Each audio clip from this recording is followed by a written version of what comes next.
Hola, hola, amigas, amigos. Estamos nuevamente en una nueva emisión del programa La Voz del Consumidor, el programa de educación, información y orientación que tenemos en CONADEC. Y hoy día, como en todas las oportunidades anteriores, siempre tenemos un invitado que nos habla del tema de los derechos de los consumidores, derechos ciudadanos o de otros temas que son de conocimiento público, que están en la agenda de discusión de, nacional.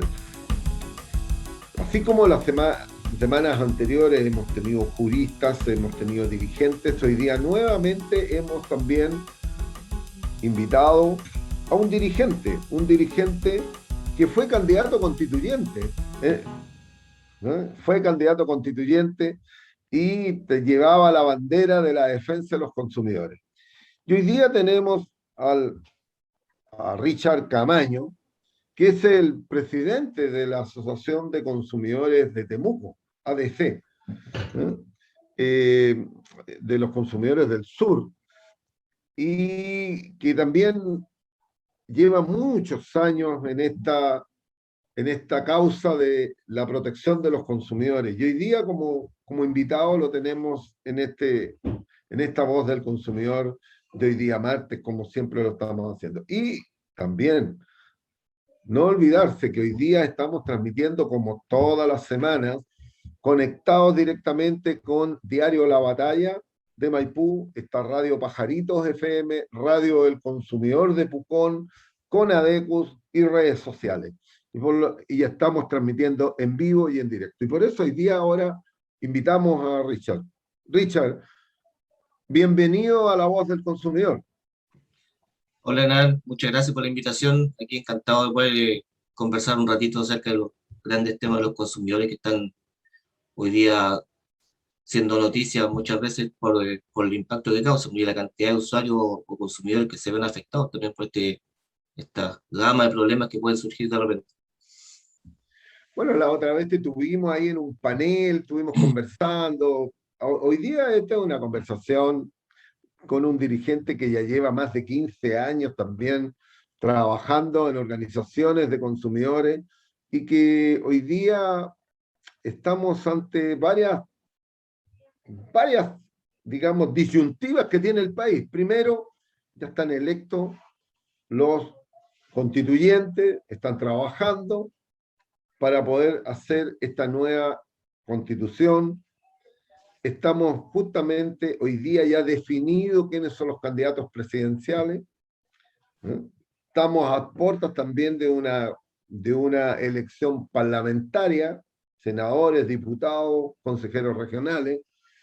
Por lo tanto, el Chile de hoy día, en los próximos 3 meses, hasta noviembre, va a ser tomado por todas las campañas políticas, la discusión de los programas de los candidatos, qué es lo que van a proponerle al país, y entre medio el trabajo de la Convención Constitucional que tiene que redactar esta nueva constitución que nos va a regir. En ese contexto, Richard, tú tuviste la experiencia de ser candidato a constituyente por Temuco, en Temuco mismo, Y tu claro, región.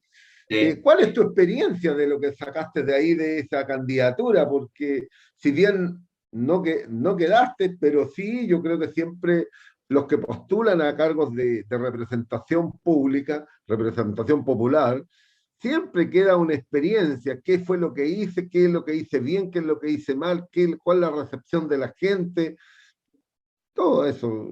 Richard, ¿cuál fue la experiencia que tomaste sobre eso? ¿Habías postulado antes, alguna vez?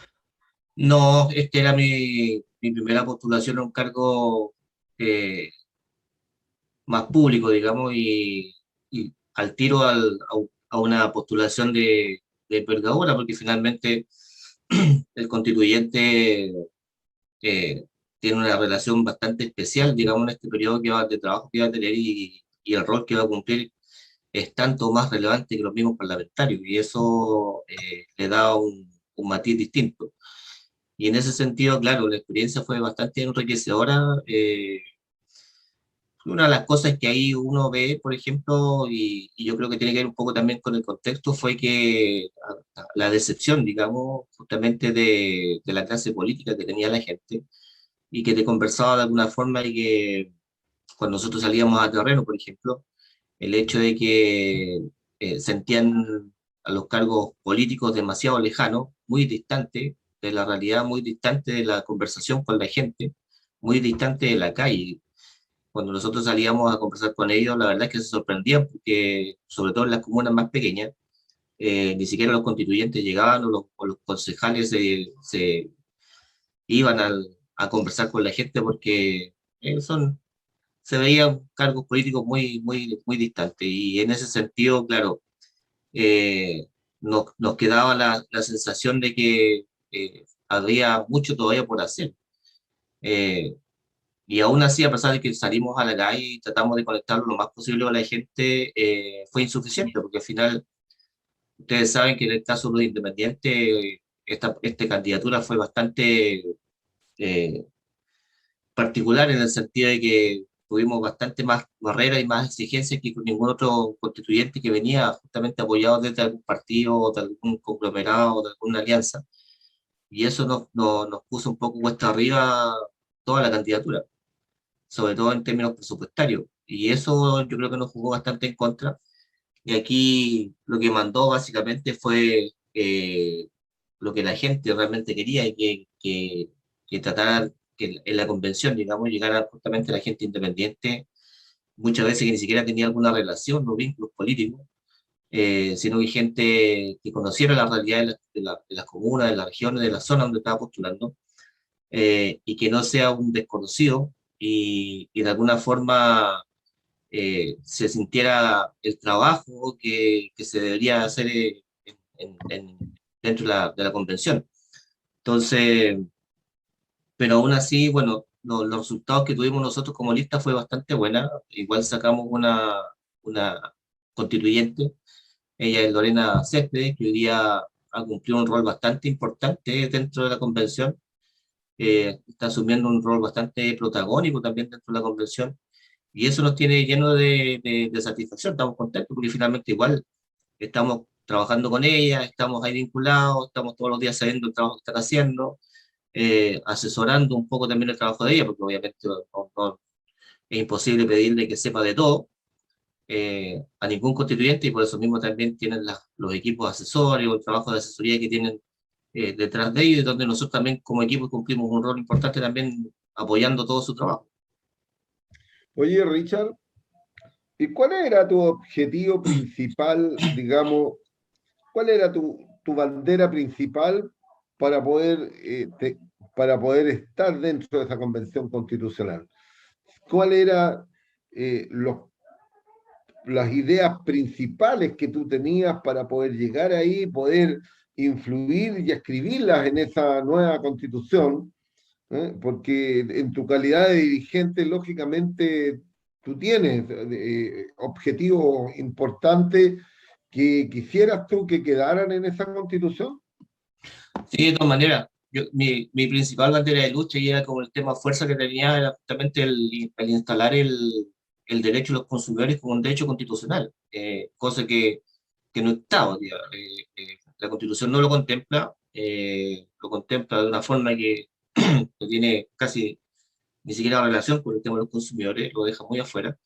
Y, y la intención justamente era instalar el derecho de los consumidores como un derecho constitucional, siendo Chile uno casi el único país que no lo tiene dentro de su constitución. En Eh, Latinoamérica. en Latinoamérica, exacto, En en Latinoamérica, Latinoamérica habemos dos, Chile y Uruguay. y en Uruguay. Entonces, desde ese punto de vista, sentíamos la necesidad de que los consumidores tenían un derecho ahí consagrado que debería estar instalado en la Constitución, y para eso fue que trabajamos, fue con el reconocimiento de los consumidores, el reconocimiento de las mismas asociaciones de consumidores, eh, y el reconocimiento, incluso poder instalar ahí el tema de la tribunales especiales para los temas de consumo, que hoy día los toman los juzgados de policía local, los juzgados civiles, pero finalmente los juzgados de policía local están con otras materias mucho más superados, digamos, a propósito de los temas más municipales. Y en el caso de los tribunales civiles están prácticamente trabajando para las empresas a propósito de los demandas judiciales por cobro, por embargo, etcétera, etcétera. Y los consumidores finalmente están quedando desplazados y los procesos, digamos, se hacen eternos, cuando en realidad es tan relevante como cualquier otra acción judicial. Y eso es lo que nos interesaba a nosotros, poder avanzar bastante más rápido en eso y poder tener de una vez por todas a los consumidores relevados como corresponde dentro de un nivel bastante más interesante e importante en cuanto a sus derechos. Eh, Pero siempre uno piensa de que hay dos organismos. Hay un organismo que existe en Chile, pero que no está incorporado en la Constitución, pero hay otro organismo que no existe, menos va a estar en la Constitución, que es el Defensor del Pueblo. Y que Claro. justamente uno de los temas que va a ser, yo creo que es fundamental, en que los constituyentes aprueben que el defensor del pueblo debe ser un derecho constitucional, debe estar incorporado en la Constitución por la relevancia que tiene. ¿Qué piensas tú de este, el ombudsman o como le quieran llamar, defensor de los ciudadanos, defensor del pueblo?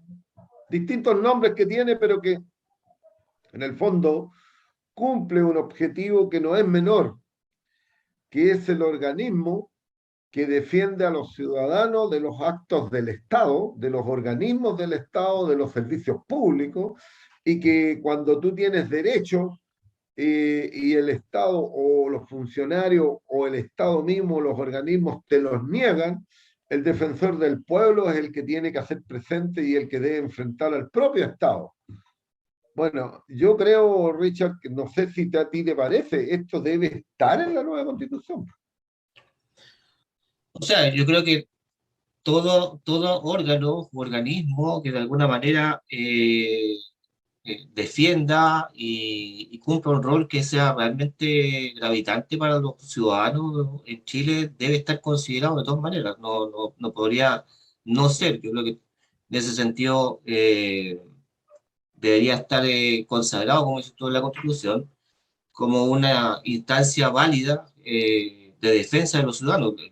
Un tema tiene que ver con los consumidores, que es súper relevante, pero en general, en términos ciudadanos, eh, eso está bastante desprotegido en ese sentido. O sea, en términos generales, yo creo que es extremadamente necesario que exista un defensor del pueblo, un ombudsman, como le llaman, y que de alguna forma cumpla ese rol y que el ciudadano realmente se sienta protegido, sobre todo frente a los temas del Estado, que hoy día lamentablemente en algunos casos está eh, siendo tan gravitante justamente en términos de derechos ciudadanos. Y es por de alguna manera el porqué también o la razón de ser del estallido social. Si al final los grandes derechos ciudadanos hoy día fueron los que gatillaron, o la falta de nuestros derechos ciudadanos fueron los que gatillaron finalmente el estallido social y eso generó la demanda del cual hoy día estamos trabajando y que estamos tratando de avanzar a propósito del tema de la constituyente. Pero sería justamente un tremendo avance que exista un ombudsman que se preocupe de eso y que de alguna forma también el ciudadano sienta que por alguna vía está protegido. De lo contrario, con toda la, como se dice tradicionalmente, estamos en Chile y haciendo la ley está haciendo la trampa, digamos. O sea, al final no tener, claro, derecho consagrado a los consumidores a lo mejor, pero por alguna vía, en términos después cuando los parlamentarios tengan que hacer toda esta bajada de ley, por alguna vía también puede ocurrir que nos bypasen. Y eso podría ser también obviamente amortiguado justamente a propósito de este rol protagónico que tendría este defensor del pueblo. Oye, y pasando a un segundo punto, vamos para los 2 años de pandemia. ¿Cómo has visto tú la protección de los consumidores en este periodo de pandemia? ¿Ha habido más abuso? ha habido, ha habido menor protección de los consumidores, han estado más desamparados en este periodo de pandemia. Yo creo que de alguna forma el mercado se ha comportado bastante abusivo, entre comillas, respecto a de las ciertas áreas de mercado, valga la redundancia, que hoy día están desarrollándose en Chile y que ha generado claramente una vulneración de derechos, sobre todo en el área de los servicios básicos o en el área de los mercados que han sido relevantes hoy día, por ejemplo, en el caso de la construcción, en el caso de mercados que han sido más monopolizados, eh, en el área de los alimentos, por ejemplo, donde los precios se han disparado y no ha habido ningún tipo de control frente a este tipo de acciones, y que la verdad, obviamente, ha afectado a la gente que hoy día está quedando sin trabajo, que ha quedado sin trabajo en todo este periodo de pandemia, y que necesariamente se ha visto obligado a replegarse en sus hogares y tratar de adaptarse económicamente a lo que hay, sin poder tener acceso a lo, incluso muchas veces a servicios o a alimentos, digamos, que son necesarios para su día a día. Y eso, en el caso de la zona sur, por ejemplo, en el área de la calefacción, esto ha sido un tema, porque finalmente acá la gente depende mucho, por ejemplo, del factor calefacción, el gas, la electricidad, eh, la misma leña, el pellet, todas estas energéticos que hoy día se ocupan, tanto fósiles como no, que han tenido un cargo adicional y eso ha significado también una vulneración en el sentido de que gente que ha tenido que emigrar a otros combustibles mucho más económicos, eh, asumiendo las consecuencias de eso, digamos, a propósito del tema de la contaminación, y que ha tenido que lamentablemente absorber económicamente todo eso, producto de que estos mercados han disparado, los precios se han disparado en cuanto a los valores de pago, y eso ha generado que la gente esté bastante más desprotegida y no tiene a quién reclamarle, porque finalmente el mercado es así, la respuesta que hay es que es oferta y demanda y estamos en un libre mercado y esto es lo que ocurre y no hay solución y nadie te dice nada y al final tanto el gobierno como las autoridades eh, hacen vista gorda y nadie regula, digamos. Y eso ha generado obviamente una vulneración a los derechos más básicos incluso. Oye, Richard, además de eso, ¿cómo has visto tú las acciones que ha tomado el gobierno? Porque aquí el que tiene la batuta es el gobierno. Eh, con respecto al tema del endeudamiento en los servicios básicos. ¿Cómo está ahí en Temuco el tema del endeudamiento de los servicios básicos? ¿Cuáles son lo que nos espera, por ejemplo, cuando termine la ley, esta ley de postergaciones de los pagos de servicios básicos? ¿Qué nos espera para el 1 de enero? Chuta, complicado. Acá nosotros hace un tiempo atrás hicimos ver justamente este tema en algunos medios. La preocupación de que después de que termine todo este periodo, después cuando se termine el beneficio este del no pago de los servicios básicos, se va a generar un problema no menor, porque al final la gente va a tener que asumir no solo el costo de la boleta mensual, sino que a ese costo mensual se le va a tener que agregar más encima la deuda que le quedó tanto en el área de la luz como en el agua, el gas, eh, y eso lo puede significar, no sé, 25, 30, 40, hasta 50% más a lo mejor del costo real de su boleto. Y eso, dependiendo de la deuda y dependiendo del convenio que haga, puede significar 48 meses ahí estar pagando un costo adicional, con todos los impactos que yo te decía que finalmente ha tenido la gente en términos económicos y que en enero va a tener que empezar a resolver de alguna forma. Y el problema es que si no lo resuelve, se van a empezar a generar los cortes de luz. Y hoy día, lamentablemente, la gente, dentro de esta eh, avance, digamos, de la preocupación de la teoría de pandemia, no se está dando cuenta que se está generando una bola de nieve no menor. Y nadie le ha dicho nada. Y nadie la autoridad hoy día parece que no están haciendo una vista gorda frente a un problema que se viene y que le va a reventar en la cara al próximo gobierno. Y que un endeudamiento fuera del endeudamiento en el área financiera que también se está generando, porque la gente no ha podido seguir pagando sus créditos, hoy día se le está sumando esta deuda a los servicios básicos. El problema es que cuando empiezan a generar los cortes, bueno, ¿quién va a dar la cara? ¿Quién va a responder por toda esta situación que se va a generar y donde la gente lamentablemente no va a poder seguir pagando? ¿Y qué va a ocurrir cuando empiecen a llegar los cortes? Y acá en la zona sur, especialmente en estas regiones, que es una de las regiones más pobres del país o las más vulnerables, eh, estos efectos se van a ver.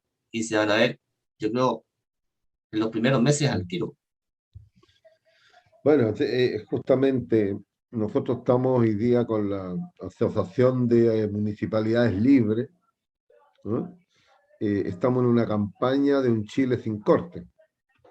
Y lo que le estamos advirtiendo al gobierno, le mandamos una carta al presidente de la República, hoy día recibimos recién la respuesta después de casi un mes, eh, donde nos responde, no nos da ninguna apertura de que alguna solución para lo que viene, sino que hace mención a que ha entregado subsidios, que hay el IFE, que hay el FOGAPE, que hay todo, el IFE 1, el IFE 2, el IFE 3, están todos, pero nos Pero dice, terminan en noviembre, ¿cuánto? Noviembre. O claro, sea, entonces nosotros estamos hablando de enero, decimos, mire, claro, busquemos una solución ahora para lo que viene en enero, porque si usted no le busca, va a ser, si no tiene una solución, va a ser un desastre.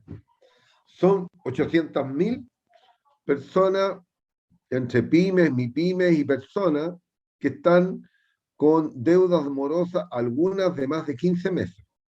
sí, Por lo tanto, el promedio que hoy día tiene ya va cerca de los 400.000. Suponemos de que aquí a fin de año va a superar los 500.000 pesos de promedio de deuda. Eso significa que algunos tienen 500.000, otros tienen 300.000, pero deben haber algunos que tienen 800.000 y algunos 1.000.000 también. y más, Y por sí, lo tanto eso va a ser una carga que van a tener que soportar, pagar esa cuenta pendiente durante 48 meses, pero tiene hoy día el problema de que el fondo de estabilización de precios se está extinguiendo, se está acabando y por lo tanto una vez que se acabe se tiene que reajustar el precio de la luz, en el caso de la luz. Y hacia arriba. eso lo estiman, todos los especialistas estiman que es entre un 15 y un 50% de un alza que viene a principios del próximo año y probablemente a mediados también puede venir el otro, un Claro. 20% más, porque la promesa de rebaja de las tarifas eléctricas, la verdad que recién se va a poder empezar a notar una rebaja en las tarifas eléctricas por allá por el año 2032, Claro. porque hasta esa fecha están los contratos son de largo plazo, no son los contratos de corto plazo. Una vez que se acaben los contratos actuales, recién vamos a ver una baja significativa en los costos de la luz. Y eso a Esa propósito es de la realidad que nos espera. claro, y eso a propósito de la entrada de la energía renovable. Claro, ahí van a entrar recién las energías No, renovables y todo lo demás. no. Bueno, ese es un tema que está pendiente, que estamos viéndolo permanentemente y que nosotros estamos llevando a cabo esa campaña por redes sociales. Ya tuvimos la respuesta del gobierno, no hay ninguna, nosotros estamos solicitando una mesa de emergencia para tratar este tema, para poder entregar propuestas, cosas de adelantarnos, para que este tema no quede para el último día de diciembre de este año. Porque si Sí, lo quedamos en otro, el último día de este año para resolverlo, los cortes van a empezar el 1 de enero y el que no hace convenio o repacta, le van a cortar la luz, le van a cortar el sí, agua, le van a cortar el gas. sí. Esa es la realidad. Sí. Y lo más grave de eso, Nan, es que se trata de familias que son justamente del sector o del quintil más vulnerable, digamos, Exacto. donde hay un grupo importante de adultos mayores. Y muchos de estos grupos de adultos mayores son electrodependientes. Entonces, no, Mm. hay un tema ahí que no, que se va a complicar justamente a propósito de lo que tú dices, que si no se resuelven en enero van a empezar a quedar los problemas, a caer los problemas, digamos, pero que va a afectar exclusivamente el grupo de adultos mayores. Claro. Oye, Richard, este es uno de los temas que hay. Ahora te quiero llevar a un tema. Tú, hoy día ya el Senado despachó la ley pro consumidor. Está en manos del gobierno, está en manos del gobierno promulgarla. Hay alguna controversia por ahí entre medio. Habían 3 puntos que fue la última vez que yo concurrí a la Cámara. Puse 3 puntos en discusión. Los senadores no quisieron abrir, dijeron, se va a discutir uno de estos puntos, los demás están todos cerrados, están acordados y están votados. Así que no pudimos discutirlo. Pero hay un punto, hay varios puntos que tiene la ley pro consumidor. Yo no sé si tú has tenido la oportunidad de estudiarlo, para que tú nos des una opinión, qué es lo que te parece esto, porque la verdad que yo digo, mire, son pinceladas de avance en algunos aspectos y en otros como que es una ratificación de derechos que tienen los consumidores, no es mucho más que eso. ¿Qué te parece a ti la ley pro consumidor? Bueno, yo creo que un poco lo que hemos conversado tantas veces es que finalmente se están dando pinceladas a una norma que debería ya reformularse hace bastante rato y que se han ido generando varios parches en el tiempo y que de alguna forma no dan ninguna solución al problema de fondo. Y eso es un tema que justamente era uno de los grandes cosas que queríamos abordar justamente o que vamos a abordar en el marco de la Convención Constituyente, que en el fondo poner un techo o a lo menos para o piso, perdón, para que los derechos de los consumidores realmente se tomen como un tema de fondo y no necesariamente quedemos al arbitrio de la mirada o la decisión o el acuerdo político de un sector que finalmente no quiere ningún avance en este sentido. Estamos claros que aquí, a propósito del modelo económico que tenemos, hay un sector que no quiere avanzar en ese sentido. No le interesa que los consumidores tengan derechos o que estén protegidos realmente, y si lo están, que estén lo mínimo posible. Pero desde ese punto de vista, estos parches, estas pinceladas, como te digo, no resuelven el problema de fondo. Necesitamos una ley que realmente proteja a los consumidores, que le entregue herramientas eh, potentes, importantes, que particularmente al CERNAC, en este caso, le entregue las herramientas necesarias para que sea una institución que realmente proteja a los consumidores y no esté ahí al arbitrio, digamos, o a los cambios que un grupo de parlamentarios o un grupo de sector político le defina, digamos, y que no le dé ninguna potestad para poder hacer los avances que necesitamos los consumidores. O sea, eh, hoy día tenemos una institucionalidad que está absolutamente sobrepasada en términos de como autoridad.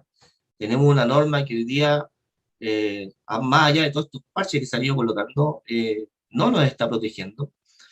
Y un ejemplo clásico y un ejemplo bastante más claro de lo que estábamos hablando hace un momento. O sea, en este periodo de pandemia, el mercado ha hecho y deshecho y los consumidores seguimos siendo o estando tal cual como estábamos antes.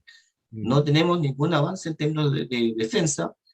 Nadie ha salido a proteger a los consumidores a propósito de las alzas importantes que ha tenido el mercado, por ejemplo, en el caso de, el área de la construcción, donde entiendo yo que ya se está investigando la posibilidad de la corrupción, la permanente y constante alza de las bencinas, por ejemplo, que hoy día sí, está afectando a un montón de pymes y que hoy día lamentablemente ha generado también la alza de precios en productos de servicio o en alimentación. Entonces, hay una serie de temas que involucran justamente a que los consumidores estemos realmente protegidos y lamentablemente tenemos una clase política vulnerable, vulnerable a los embates del mercado, que no quiere avanzar en eso.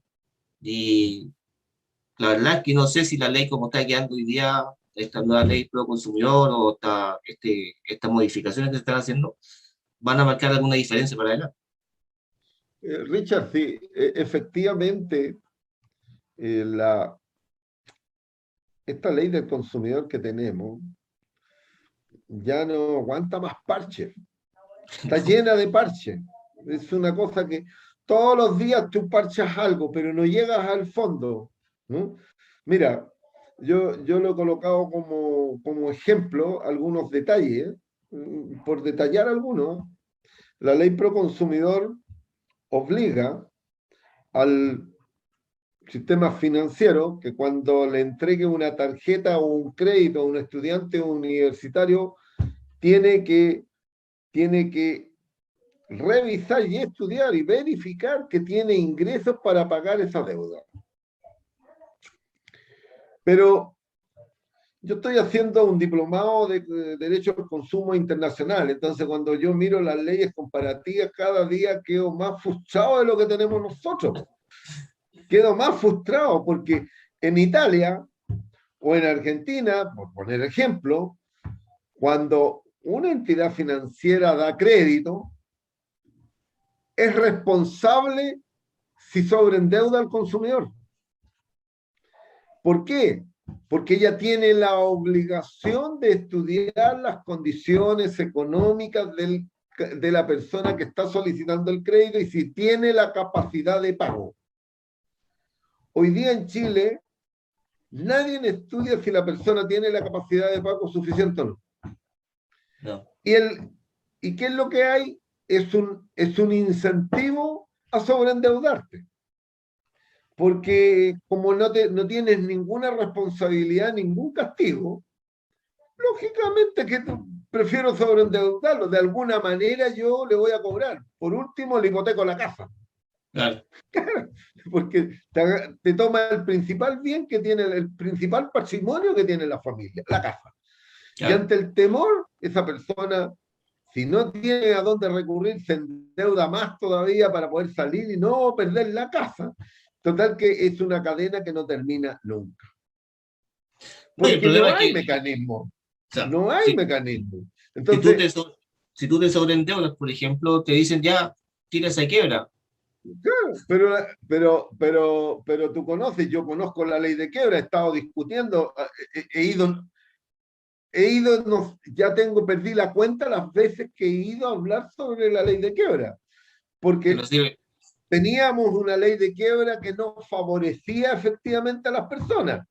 Claro. Hoy día le están introduciendo algunos pequeños cambios, pero sigue igual, po. Igual. Claro. No cambia nada, no cambia el fondo.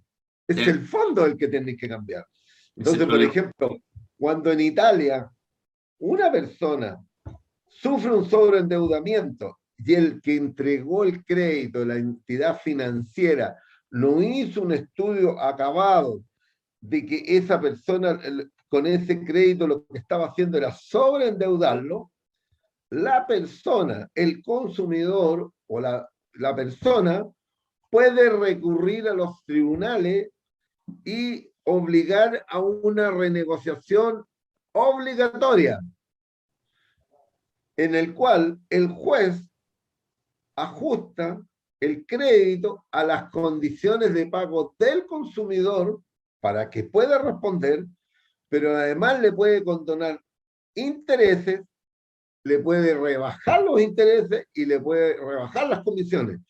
Queda a voluntad de un juez. Y ese procedimiento existe en Italia, pero también existe en Argentina. Y en la gran mayoría de los países está. Y en Chile tiramos una cuestión tibia en que la ley pro consumidor dice que claro, que él va a tener que verificar que tiene ingresos, pero ¿y cuál es el castigo si no lo hace? No tiene castigo. Bueno, son cosas de este tipo las que nos están pasando. El caso, poner otro ejemplo, o sea, cuando dice en el derecho a retracto que el consumidor va a poder, tiene una ratificación de lo que tenemos como derecho a retracto hoy día, pero vuelve a ratificarse nuevamente. Claro, ahora dice, todo, efectivamente el derecho a retracto tiene los 10 días, no se aumentó el plazo, nosotros, tú sabes, siempre hemos dicho que debería ser a lo menos 30 días. Sí. Para que tenga el tiempo. Ahora, ¿cuál es el cambio? Que el consumidor se puede retractar y no tiene que justificar el motivo. No tiene justificación el motivo. Bueno, antes yo digo que también lo tenía. No tenía ninguna obligación de justificar el motivo de retractarse. El derecho a arrepentirse en esto.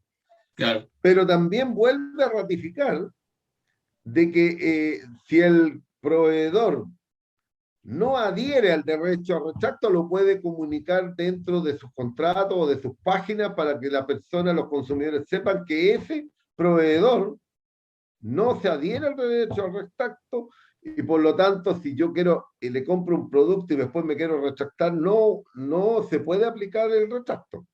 Bueno, ese tema, que es un tema fundamental, que era que nosotros dijimos en su momento, le dijimos, mire, el derecho al retracto debe ser un derecho a los consumidores. No puede ser que el proveedor tenga derecho a no adherirse al retracto. Po.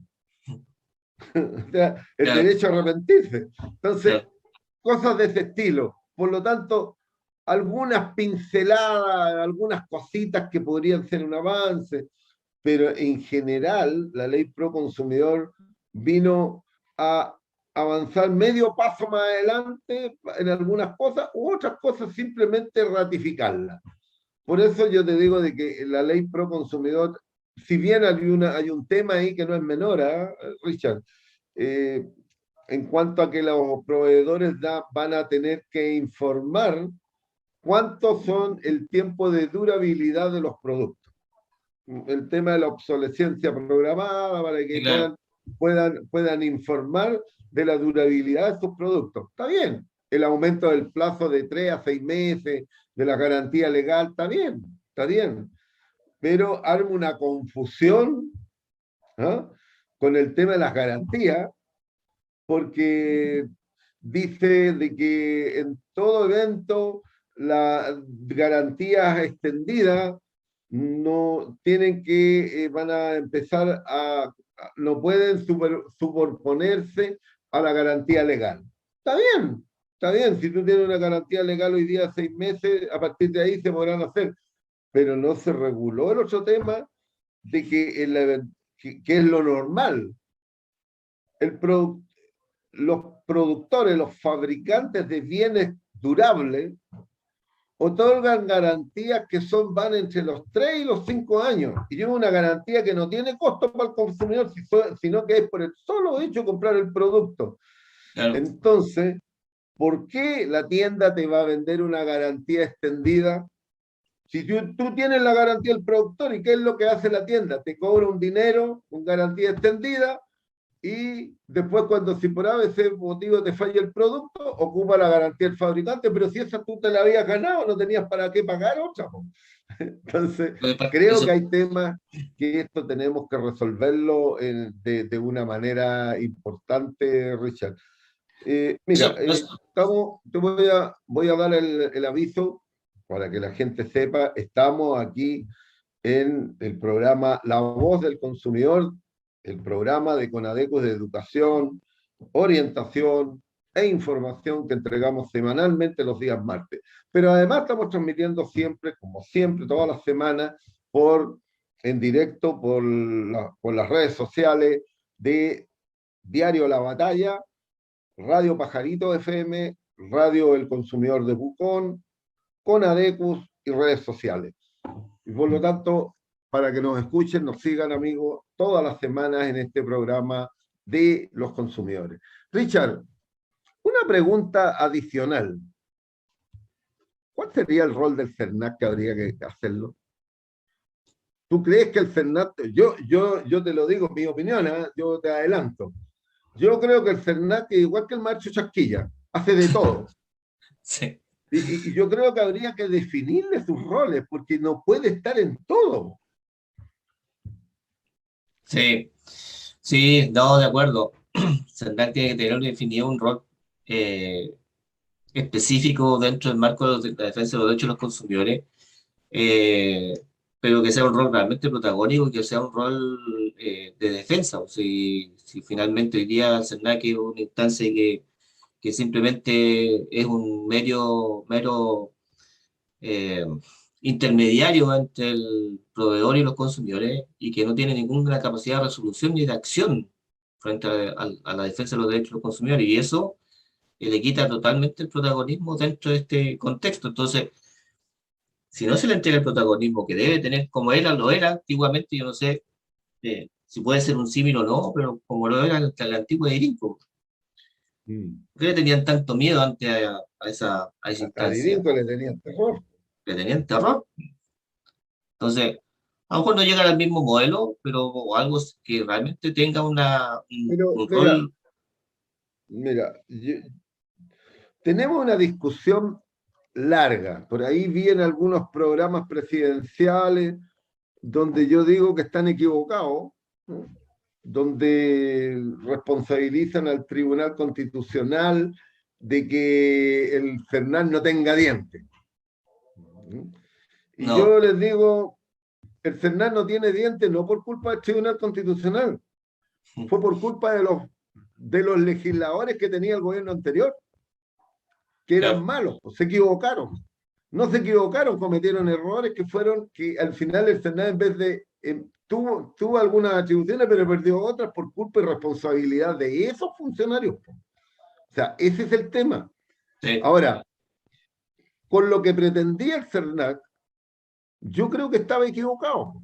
Si el error yo sostengo y se lo he rebatido con algunos constitucionalistas, yo no soy abogado, pero por lo menos entiendo de que no puede haber un organismo público en que se convierta en juez y parte y pueda aplicar sanciones administrativas. El tema del juez y parte dentro del tema administrativo es muy fuerte. O sea, cuando tú tienes un organismo que tiene esas facultades y que lo convierten en juez y parte, estás expuesto a abusos por parte del organismo público. Y por lo tanto yo estuve de acuerdo, creo que el Tribunal Constitucional en ese caso lo hizo bien. Pero hay un tema ahí en que chocamos. Lo digo aquí para que los que nos están escuchando lo vean. Yo dije, advertí de lo que el Tribunal Constitucional iba a rechazarlo porque eso era ser juez y parte y lo que había que y yo dije, propuse lo que había que hacer. No les gustó, pero si el CERNAP tuviera facultades sancionatorias, sería otro CERNAP. Sí, de todas maneras. Pero no puede ser legitimado activo, Richard. Bueno, para Ese eso es están el las problema. asociaciones. Yo se los advertí, le dije, si ustedes quieren que el CERNAC sea, eh, tenga facultad sancionatoria, no puede ser legitimado activo, le dije. Y ellos decían que no, que tenía que ser también. Y yo dije, no puede ser, entonces juez y parte. Entonces no, el Claro. Tribunal Constitucional lo va a rechazar. Eso fue lo que rechazó el Tribunal Constitucional. Eso fue. Y yo creo que fue errores de ellos y no errores del Tribunal Constitucional. Pero, ¿a ti te parece que eso, un CERNAC de ese tipo así podría tener algún rol mejor? ¿Cómo se venía, dices tú? O sea, que tuviera facultad sancionatoria y la facultad de legitimado activo no la tuviera y la tuvieran las asociaciones de consumidores. Ah, no, sí. O sea, de todas maneras, eh, yo creo que ahí en ese caso, CERNAC, por ejemplo, podría ser muy similar a lo que son las superintendencias, con las diferencias que dices tú en el caso de la legitimado activo, claro, ahí el rol protagónico es de las asociaciones de consumidores. Eh, dime. No, exacto, yo creo también lo mismo. O sea, esa era la propuesta que yo planteé en su momento a las autoridades de gobierno anterior. ¿Eh? Se lo dije al director en ese momento del CERNAC, que se escandalizó, al ministro, a todos se los dije yo. Este es el modelo. Pero no escucharon, siguieron adelante con el modelo que ellos tenían, ¿no? Y creían que se podía. Entonces tú estás de acuerdo con eso. Ahora, Sí. Richard, eh, hay un tema ahí que a mí me produce siempre una discusión y que ves que me toca ir en algún lugar, pongo en carpeta el tema de la debilidad que tiene hoy día la ley del consumidor al ser supletoria. La supletoriedad de la ley nos deja en una desigualdad y en una desventaja con respecto a las leyes especiales, porque se superpone la ley especial por sobre la ley del consumidor y la ley del consumidor actúa en lo que no considera la ley especial. ¿Qué te parece a ti? ¿Cómo lo hacemos? Bueno, yo creo que ahí, por eso insisto en la necesidad de poner justamente el carácter constitucional de los derechos de los consumidores que podría de alguna forma frenar justamente estas diferencias que tenemos con estas leyes supletorias, porque al final eh, los legisladores van a tener que de alguna forma abordar el tema de fondo si le colocamos de alguna vez por todas este rol, esta labor constitucional o este rol constitucional de los derechos de los consumidores, para que de alguna manera el legislador entienda de una vez por todas que esta ley tiene que tener un peso pues, dentro del mercado que realmente regule el actuar de los productores, los prestadores de servicios, del mercado en general. Tenemos un modelo que está demasiado enfocado en el consumo y eso justamente hoy día genera estas vulneraciones o estas disparidades en cuanto a las normas. Y como tenemos un modelo demasiado centrado en el consumo, tenemos legisladores que lamentablemente no quieren hacer esos cambios, Mira, porque la idea es justamente favorecer al mercado, no a los consumidores. claro, mira, en el diplomado que yo estoy haciendo, que llevo hartos meses, mañana me toca nuevamente clase, hemos visto algunos ejemplos donde hablamos del diálogo de fuentes. Estamos hablando del diálogo de los organismos reguladores para que las legislaciones puedan dialogar y sean equivalentes. Pueden Claro, conversar. Claro. el diálogo de las fuentes de los organismos reguladores es fundamental en esto. Lo que no ocurre Y hoy día hay una descoordinación y no conversan entre sí los organismos. pues no conversen, porque cada cual tiene su propio. Entonces, qué es lo que establecen en otros países? Que en la protección de los consumidores se debe aplicar la ley que más favorezca a la parte más débil, que es el consumidor. El consumidor, claro. Nada más, tú pues tienes que aplicar eso. O sea, aplicar. Siempre se aplica la ley que más favorece a la parte más débil. Y con eso tú resuelves un problema. Porque, por ejemplo, vámonos a una regulación específica, telecomunicaciones. Si hay una suspensión del servicio por responsabilidad de la empresa, se tiene que compensar en 3 veces. Pero la ley del consumidor dice que son 10. Claro. Pero como la ley es supletoria, yo no puedo aplicar las 10 veces, sino que se impone las 3 veces. Lo mismo te pasa en la electricidad. Y así, te va Y así. pasando en una y otra. ¿Ah? Entonces, con estas legislaciones de otros países, cuando hay diálogo de fuentes, dejan establecido claramente de que se aplica la ley que es más favorable a la parte más débil al consumidor. Bueno, eso resuelve un tema. Ahora, salvo que tú seas más audaz y la ley del consumidor tenga un estatus diferente y esté por sobre las leyes especiales y se aplique a todo evento. ¿Y qué tendría que ocurrir para que eso pase? Yo creo que tiene que estar en la nueva constitución. Es la única manera que puede cambiar de jerarquía. Hace- ¿Mm? Que es Porque justamente la lo que ley del está. consumidor es una ley especial, pero supletoria de las leyes reguladoras, Claro, ante las leyes especiales que regulan los mercados. Ese es el problema de fondo. sí, Ese es el sí, problema de fondo. sí. Entonces, ahí tenemos. Pero te quiero llevar a otro tema. ¿Cuál crees tú que debiera ser la propuesta o los cambios que necesita la ley para que las organizaciones de consumidores se puedan desarrollar, para que puedan crecer, para que sean sustentables, para que puedan tener un rol importante, no una, ni dos, ni tres, sino que todas? ¿Qué tenemos que cambiar para poder que lleguemos a un modelo donde las asociaciones de consumidores puedan fortalecerse y puedan tener un rol importante en la protección de los consumidores chilenos?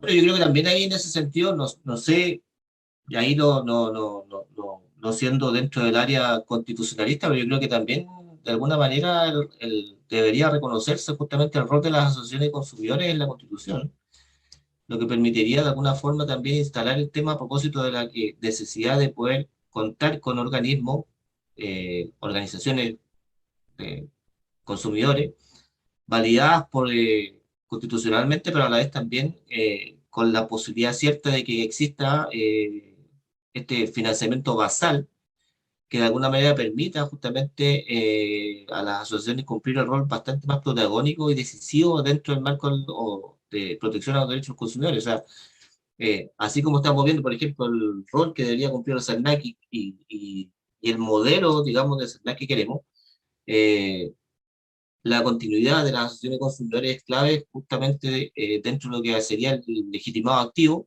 que debiera continuar ese proceso o ese rol, siendo reconocido justamente por el Estado como tal. Hoy día, lamentablemente, nos parece que nos ven como una suerte de competencia desde el CERNAC, Exacto, al y final, no, porque y el no nos maestro permiten Chasquilla avanzar nos compite en todas las áreas, po. en todas las áreas. O sea, No deja. las quiere todas, digamos. Y las asociaciones, lo único que tenemos hoy día es casi tomando un poco lo que bota la ola, digamos, Exacto. para poder tratar dentro de los pocos recursos que tenemos, o las pocas eh, instancias, digamos, que tenemos de intervención justamente para defender los derechos de los consumidores, dentro de lo que nos queda, digamos. O sea, no podemos avanzar más allá. Y hoy día las asociaciones de consumidores que estamos de alguna forma tratando de sobrevivir dentro de este espacio, ya estamos aquí, digamos, más todavía con este tema de la pandemia que se ha frenado todo. Todo se ha hecho más digital, todo se ha hecho más a nivel de redes sociales. Y lo que nosotros teníamos, y que lo que no tiene el Senado hoy día, es que es la calle, que es justamente la cercanía con la gente, es conocer realmente las necesidades de la gente en la calle, y dónde están las verdaderas vulneraciones, digamos, y que hoy día lamentablemente no se están viendo, y que el CERNAC tampoco está viendo. Y con el poco Mm, protagonismo que tiene, que con las pocas herramientas que tiene, lamentablemente no está llegando a todo. Y mm. ahí justamente el rol de las asociaciones es clave. La organización social, digamos, hoy, ciudadano, es clave para poder actuar desde la defensa de los consumidores, pero con un espacio bastante más relevante frente a la ciudadanía. Y hoy día, lamentablemente, como digo, nos ven como una suerte de competencia y nos tienen estancados, y no podemos avanzar más. Y mientras no ocurran los cambios de fondo que necesitamos nosotros, lamentablemente las organizaciones de consumidores van a seguir siendo como el patito feo, digamos, dentro del contexto de protección de los consumidores. Oye, Richard, yo completamente de acuerdo, ¿ah? Yo creo que hay que hacer una reforma profunda al CERNAC. Yo creo que uno de los temas que yo he planteado es que el CERNAC debería ser un organismo autónomo, no dependiente del Ministerio de Economía, debería ser autónomo, no puede estar expuesto al ciclo político. Esto es De todas igual que la maneras, Fiscalía Nacional Económica, que el impuesto interno, que son organismos tan relevantes y tan importantes dentro del país que no pueden estar expuestos al ciclo político o que los designe el presidente de la República o que los llame el ministro al director del CERNAC o lo llame el ministro al fiscal nacional económico o el presidente de la República llama al director de impuestos internos. Eso no puede ser. Eso es una normalidad. Por lo tanto, esos organismos, por el rol que tienen, debieran ser autónomos, completamente autónomos. Y las direcciones tienen que ser cruzadas dentro de los ciclos políticos para que no se cruce, para que sea, no empiece el periodo del director del Senado en el periodo del presidente, termina en ese y después continúa en el otro. No, eso no puede ser. Tiene que ser una manera, hay que fortalecer un montón de cosas, pero yo creo, ¿no te parece a ti de que el Senado debiera tener a lo mejor cierto grado de autonomía del ministro de Economía? yo creo que es absolutamente así. O sea, no podría verlo de otra manera, entendiendo el modelo en el que estamos inmersos. Tenemos un modelo Claro. económico, tenemos una clase política que es muy vulnerable o susceptible al mercado o a los grandes grupos económicos. Entonces, no se concibe, digamos, tener un CERNAC que debería defender a los consumidores dependiente justamente de lo que tú me dices, o sea, de una clase política o dependiente de los periodos políticos o dependiente del gobierno de turno, y que en definitiva no va a generar ninguna suerte de defensa como nosotros esperamos, o ningún protagonismo como el que nosotros esperamos de una institucionalidad como esta. Entonces, Mm. eh, ahí hay hacer no sé si viene al caso, pero en el fondo lo que he visto yo, por ejemplo, en el caso de la Defensoría de la Niñez, eh, que una persona, una autónoma, que hoy día veo que ha hecho ha cumplido un rol muy, muy importante justamente en ese sentido, Mm. y es independiente y no han podido sacarlo. ¿Y Sí, por qué? po. Porque justamente ha cumplido un rol dentro de su independencia tal cual como nosotros esperamos también de esta otra institucionalidad. Entonces, Exacto. por ahí más o menos debería ser encaminado también en este sentido. Mientras no cambiamos el modelo que tenemos, necesitamos a Mm. alguien que tenga ese nivel de independencia. Mm. Está bien, no, yo creo que eso es fundamental, Richard. Mi opinión es esa, o sea, yo hace tiempo que vengo diciendo, tenemos que cambiar el modelo de protección de los consumidores. Lo primero, que definir el rol que va a tener el CERNAC, definir el rol que van a tener las asociaciones, cuáles son las funciones de cada cual. ¿Ah? Pueden tener funciones similares, pero no puede ser de que un organismo público le compita a las asociaciones en todo. ¿Ah? Sí, Porque eso las sí, jibariza, las sí, jibariza. hombre. Y el segundo tema, el rol, o sea, la autonomía, que es también fundamental. Yo creo que esos son temas también que hay que discutirlos. Mira, nos está esperando María Paz. María Paz, hola. Hola, hola, Hola, Hernán. María Paz. Bien. Mira, les quería compartir un ratito pantalla, porque estaba revisando tus redes sociales, Richard, y bueno, tú eres bien de Twitter, Sí, pero no tanto. pero Algo, estás algo por lo nos menos, movemos, algo nos movemos. sí, hay meses en que te veo más activos que otros, Sí, pero sí sí. un Twitter del mes de abril, de no hace mucho tiempo, en que citas a Christian Beley, que dice: el derecho a la educación tratado como una mera relación comercial, cuando el dueño de una escuela bloquea de asistir a clases a un estudiante por deuda. Le manda un mensaje intimidatorio a todo el colegio: el que no paga no estudia. Explícanos, por favor, por qué citaste este Twitter y esta relación quizás mercantil y la deuda que está afectando a tantas familias, ¿cómo puede afectar a la educación, que es un derecho que tenemos?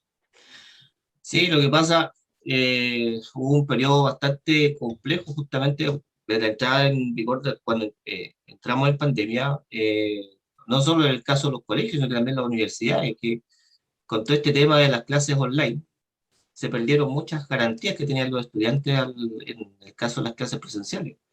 Eh, con mayor razón todavía en las universidades, donde muchos profesionales necesitaban hacer las prácticas presenciales o necesitaban las aulas, y, y se perdió todo eso. Las clases online cambiaron radicalmente, digamos, la forma de hacer las clases o la calidad del servicio que estaba prestando la universidad o el colegio, pero sin embargo te seguirían cobrando el mismo arancel. No había ningún tipo de atención hacia las personas, no había ningún tipo de rebaja a propósito del cambio en- en la forma de hacer las clases. Eh, y eso también generó un problema porque muchas de estas familias que quedaron sin trabajo tenían que seguir pagando exactamente los mismos costos a pesar de que su niño estaba o en la casa o en el campo o en zonas más extremas tratando de estudiar con los mecanismos que tuviera a la mano. Y la universidad o el colegio no le daba ninguna herramienta para poder tener una clase de bastante mejor estándar, no igual a lo mejor, pero muy similar a lo que yo venía recibiendo. Y eso empezó a generar un problema, porque la gente se empezó a endeudar y porque no podía pagar o asumir los costos normales del arancel mensual. ¿Y qué empezó a ocurrir? Bueno, se empezaron a bloquear las clases a ciertos alumnos que no podían generar estos pagos, y si no pagaban, no podían inscribir ramos o simplemente no podían seguir estudiando. Ocurrió acá la Universidad Mayor, ocurrió en la Autónoma, ocurrió, todas las universidades de una u otra manera se vieron afectadas por este problema. Nosotros estuvimos ahí asesorando a un grupo importante de apoderados en la Universidad Mayor que tuvieron este problema, pero adicional a eso, todas las universidades se daba exactamente lo mismo. En los colegios no era muy distinto, aquí hubieron demandas en contra de colegios justamente porque se vieron problemas muy similares.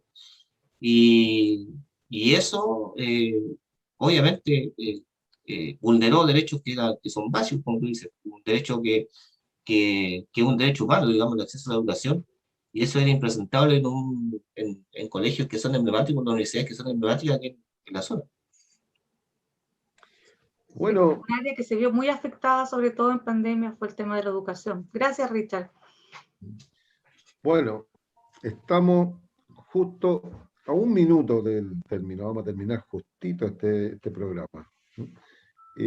Así que te queríamos agradecer, Richard, esta conversación que varió desde lo político hasta la institucional del CERNAC, con derecho, y hicimos comentarios de todo.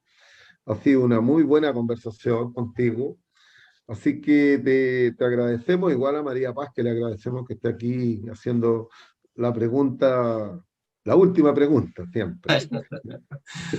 Así que te agradecemos, Richard, la conversación, y tú sabes de que aquí tienes un espacio cuando tú quieras, estás aquí disponible en La Voz del Consumidor para que conversemos, y yo creo que vamos a conversar prontamente otros temas ahí sobre la protección de los consumidores. Así que, Richard, gracias por estar con nosotros.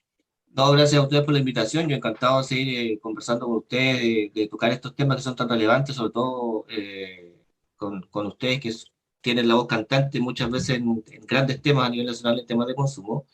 Por lo tanto, es una satisfacción estar conversando de esto, sobre todo contigo, Hernán, tanto tiempo ya que llevamos viendo estos casos.